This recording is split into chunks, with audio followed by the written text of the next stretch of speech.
Hi friends, welcome back to Swapna's kitchen. ఈరోజు మనం ఇంట్లో చాలా సింపుల్గా చాలా టేస్టీగా ఎగ్ సేమియా ఎలా చేయాలో చూద్దాం. ఈ రెసిపీ బ్రేక్ఫాస్ట్కైనా లంచ్ బాక్స్కైనా ఈవినింగ్ స్నాక్స్కైనా చాలా బాగుంటుంది. ఈ వీడియోలో సేమియాను ఎలా ఉడికించాలి, గుడ్డు ఎలా వేయాలి, అన్నీ కలిపి రుచిగా ఎలా తయారు చేయాలో సింపుల్గా చూపిస్తున్నాను. కాబట్టి వీడియోని ఎక్కడా స్కిప్ చేయకుండా చూడండి ఫ్రెండ్స్.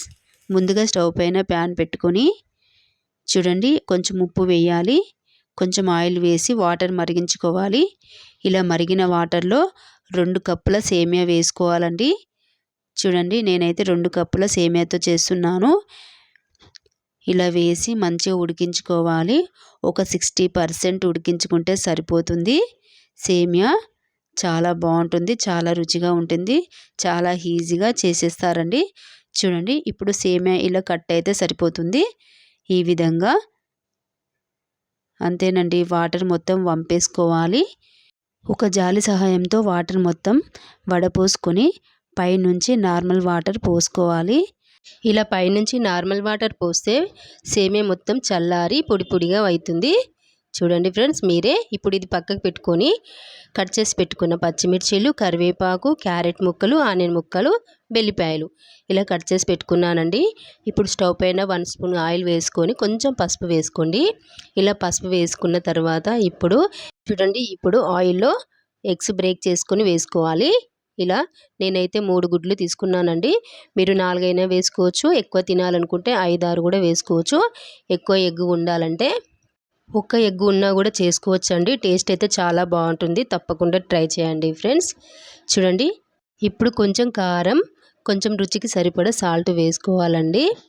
ఓన్లీ ఆమ్లెట్ వరకే అండి. సేమియాలో పచ్చిమిర్చి పోపులో వేస్తాం కదా, అందుకు ఇలా వేసుకొని మంచిగా ఇలా కలుపుకోండి ఒక్కసారి. చూడండి, ఈ విధంగా మంచిగా ఫ్రై చేసి పక్కకు పెట్టుకోండి. ఈ ఆమ్లెట్ మిశ్రమాన్ని చూడండి ఒక ప్లేట్లో వేసుకొని పక్కకు పెట్టుకోండి. ఇప్పుడు అదే కడాయి స్టవ్ పైన పెట్టుకోవాలి. ఇలా పెట్టుకున్న కడాయిలో 1 స్పూన్ ఆయిల్ వేసుకొని కొంచెం జీలకర్ర, కొంచెం ఆవాలు వేసుకోవాలి. ఇవి కొంచెం వేగిన తర్వాత వెల్లిపాయలు వేసుకోండి. ఇవి కూడా కొంచెం సేపు వేగిన తర్వాత ఇప్పుడు ఇందులోకి కట్ చేసి పెట్టుకున్న పచ్చిమిర్చిలు వేసుకొని మంచిగా ఫ్రై చేసుకోవాలి. చూడండి, ఈ విధంగా ఇలా మంచిగా ఫ్రై చేసుకోవాలండి. కాసేపు ఫ్రై చేసుకుంటే సరిపోతుంది.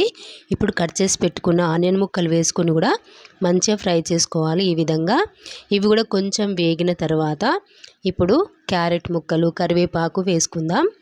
ఇవి కూడా వేసుకొని ఇలా కలుపుకోవాలండి. ఇలా కలుపుకున్న తర్వాత మూత పెట్టి ఒక 2 నిమిషాలు క్యారెట్ ముక్కలు, ఆనియన్ ముక్కలు, పచ్చిమిర్చి ఇవన్నీ ఉడకనిద్దామండి. చూడండి, ఇప్పుడు మూత తీసి చూద్దాం. చూడండి ఎంత చక్కగా మంచిగా ఉడికిపోయాయో క్యారెట్ ముక్కలని. ఇలా ఒక్కసారి మంచిగా కలుపుకోవాలి. ఫ్రెండ్స్, చాలా బాగుంటుంది ఈ సేమియా ఉప్మా. అయితే ఖచ్చితంగా ట్రై చేయండి ఫ్రెండ్స్. మీ పిల్లలు కూడా ఇష్టంగా తింటారండి ఈ విధంగా చేశారంటే. ఇప్పుడు రుచికి సరిపడా సాల్ట్, కొంచెం పసుపు వేసి ఒక్కసారి ఇలా కలుపుకోండి. ఇలా మంచిగా కలుపుకున్న తర్వాత ఇప్పుడు ఉడికించుకున్న సేమియాను వేసుకుందాం. ఇలా వేసేసి మంచిగా కలుపుకోవాలి. చూడండి, ఈ విధంగా పొడి పొడిగా వచ్చేస్తుంది కదా ఫ్రెండ్స్. ఈ వీడియోని ఫస్ట్ టైం చూస్తున్నారా ఫ్రెండ్స్? అయితే ఒక సబ్స్క్రైబ్, లైక్ చేయండి ఫ్రెండ్స్. ఈ వీడియో మీకు నచ్చితే మీ అభిప్రాయాన్ని కామెంట్లో చెప్పండి ఫ్రెండ్స్. ఈ సేమియాను తక్కువ మంట పైన 2 నిమిషాలు ఉడికించండి. ఇలా ఈ విధంగా చాలా బాగుంటుంది.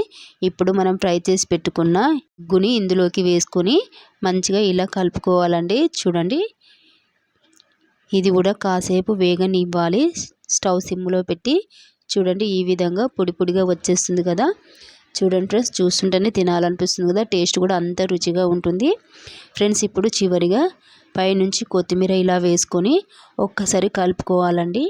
ఇలా కలుపుకొని వేడిగా ప్లేట్లో వేసిస్తే ఇంట్లో వాళ్ళందరూ కడుపు నిండా కమ్మగా తింటారండి. తప్పకుండా ట్రై చేసి చూడండి ఫ్రెండ్స్. ఈ వీడియో మీకు నచ్చితే లైక్ చేయండి, సబ్స్క్రైబ్ చేయండి. మన ఛానల్లో ఈజీగా చేసుకునే వంటలు ఉన్నాయండి. చూడండి ఫ్రెండ్స్, కేవలం 10 నిమిషాలు చేసుకునే వంటలు ఉన్నాయి. చాలా ఈజీగా చూపిస్తున్నాను. Bye friends.